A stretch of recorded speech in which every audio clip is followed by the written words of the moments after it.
Ke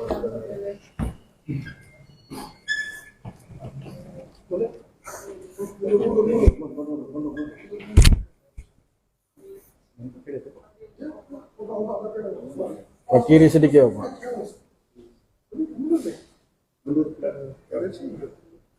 Boleh? Selamat sore rekan-rekan media. Sore ini Polresta Manado akan melaksanakan konferensi pers terkait permasalahan di perkebunan Kima, Kecamatan Mapangat, Kota Manado. Dengan identitas korban JM, umur 24 tahun, agama Kristen, pekerjaan pelajar, alamat Wangrer Bitung. Sedangkan pelaku inisial JT, alamat Mapangat, Manado. Secara khusus dan detail akan disampaikan langsung oleh Kasat Reskrim. Waktu dan tempat kami persilahkan. Terima kasih. Selamat sore rekan-rekan media.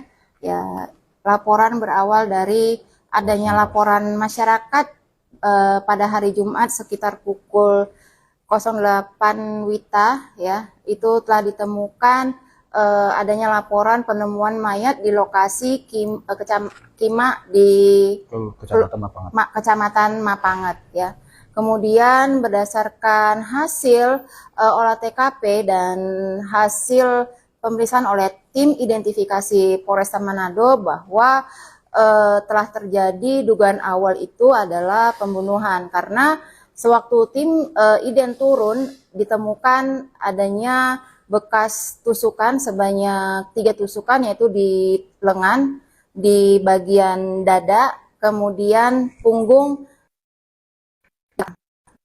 dan itu kemudian di sini Reskrim sangat didukung juga dengan Sat Intel, kita melakukan pengembangan, ya di situ kita ngecek dari, ya ibaratnya kita menggunakan inilah scientific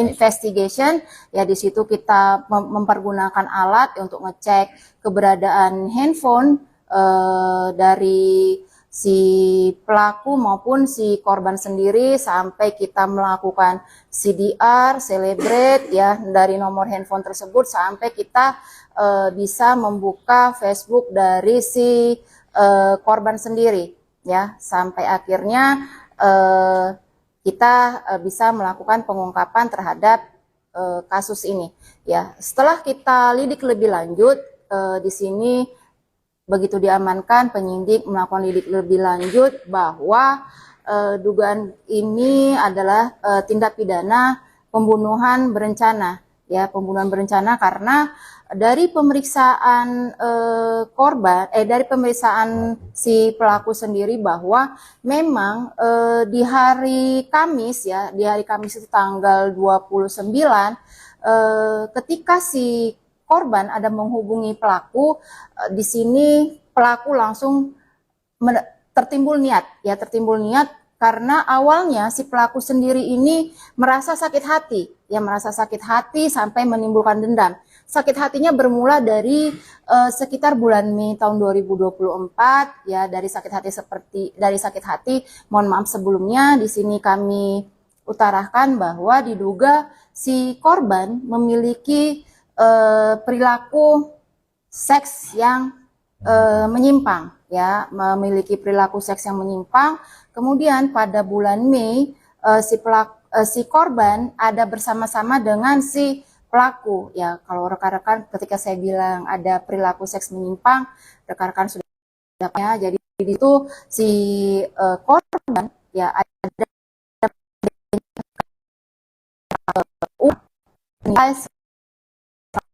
bila si pelaku mau ya diajak berbuat yang menyimpang.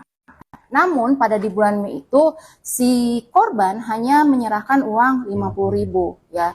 Jadi dari situ si pelaku ini sudah ada rasa dendam, udah ada rasa kepingin balas. Nah, kesempatannya terjadi di bulan Agustus, bertepatan si korban ada menghubungi lagi si pelaku untuk bertemu di tempat yang sama, karena di bulan Mei kejadiannya juga di lokasi yang sama, di Kima, Kecamatan Mapangat. Jadi si korban, mengajak lagi ketemuan di situ, dan atas rasa keinginan balas dendam itu si pelaku di sini dari rumah sudah menyiapkan satu buah pisau, ya, satu buah pisau yang menurut keterangan pelaku pisau tersebut biasa digunakan untuk memotong daging, ya, untuk memotong daging. Jadi dia sudah memang menyiapkan, dia selipkan di pinggang. Jadi pada saat dia dijemput oleh pelaku sekitar pukul 19.30 Wita di Wusa, ya, lokasi rumahnya korban tuh di pelaku di Wusa.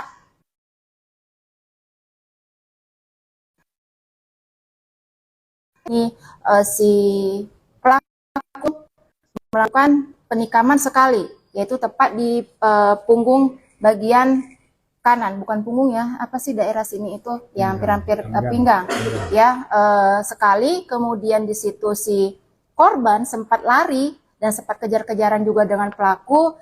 Begitu korban jatuh, ditikam sekali lagi di bagian mengenai bagian tangan.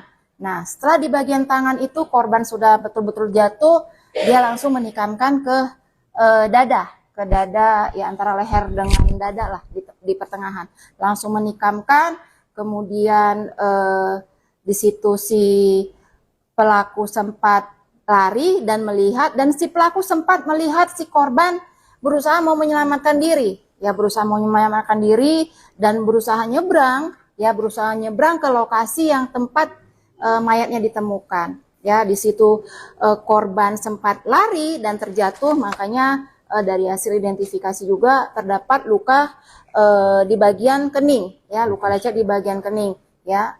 Kemudian korban terjatuh di situ, yang pelaku tadi sempat lari, ya, balik lagi ke TKP untuk memastikan apakah si korban benar-benar mati, dan sampai pelaku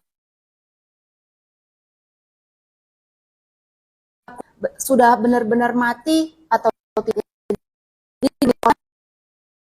kehabisan nafas.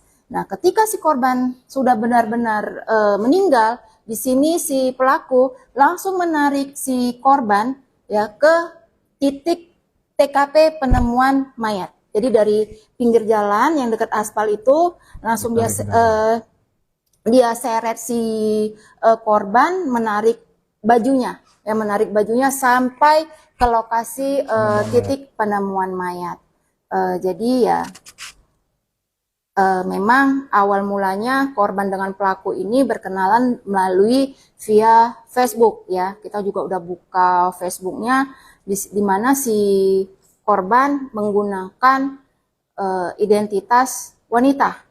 Nah, jadi dia tidak memunculkan dirinya sebagai seorang lelaki, tetapi di situ dia menggunakan foto profilnya perempuan dan memakai nama akun perempuan yang bernama Sel Quincy. Nah, jadi awal mulanya seperti itu. Ya, dan dari beberapa saksi juga yang kita terima, yang sudah kita periksa, ya, ada 2 orang saksi, bahwa memang jelas si korban ini memiliki perilaku menyimpang, dan korbannya dari si korban ini sendiri sasarannya adalah yang anak-anak di bawah umur yang bisa dibujuk rayu dengan dikasih uang, diajak jalan, diajak makan. Demikian. Untuk pasal yang kita terapkan yaitu pasal 340 subsidiar pasal 338 KUHP dengan ancaman hukuman pidana mati atau pidana penjara seumur hidup atau selama waktu tertentu paling lama 20 tahun. Ya. Jadi di sini kita saling kolaborasi, Intel, Mapangat maupun Reskrim. Demikian. Terima kasih. Ada pertanyaan? Ini kan awalnya kan karena sakit hati ya, ini 150. Mungkin ada reaksi tidak ketika kan ini pelaku menyamar sebagai perempuan ini. Ketika bertemu pertama kali dengan korban dengan pelaku, apakah dari pelaku ini ada reaksi ketika kan ini harapnya kan perempuan, tapi ketika ketemu laki-laki, apakah ada reaksi sendiri dari?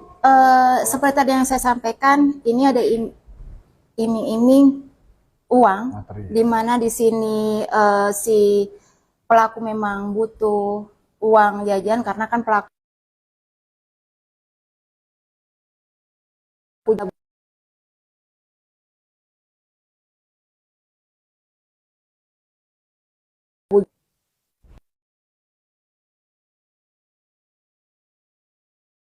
perlawanan.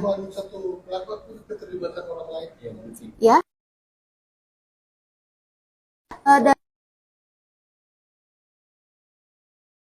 dari ulang aku adalah satu orang.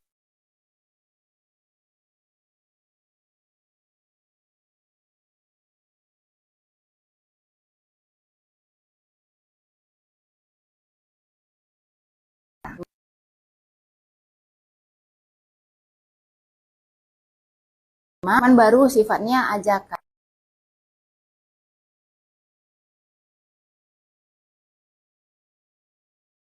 Sekarang tersangka. Dan karena ini waktunya kalau anak di bawah umur kan penanganannya 15 hari ya, ya kita percepat. Kita nanti akan koordinasi sesegera mungkin ke pihak Bapas maupun ke jaksa penuntut umumnya. Terakhir, kronologi penangkapan kan waktu sempat melarikan diri sedikit kronologi penangkapan. Oh, kronologis penangkapan di sini sempat lari ya, karena kan kejadiannya hari Jumat, terus ditemukan ya karena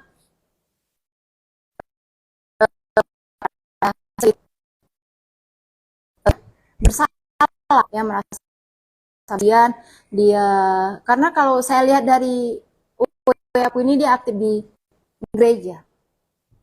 Jadi dia ada sempat sharing curhat sama seseorang, nah dari situlah kita kembangkan gitu. Pesan saya boleh? Ya, di sini saya menyampaikan ya pesan-pesan Kamtibmas kepada orang tua ya, tolong untuk anaknya diawasi lagi pergaulannya. Ketika anak udah memegang handphone ya, tolonglah nggak ada salahnya kita selaku orang tua untuk memeriksa handphone yang dimiliki oleh anak kita. Jangan sampai anak kita salah pergaulan, terus melakukan penyimpangan lainnya. Ya, minta tolong benar-benar diawasi anak-anak kita. Apalagi ini masih sekolah loh, kasihan. Ya, demikian. Terima kasih. Oke.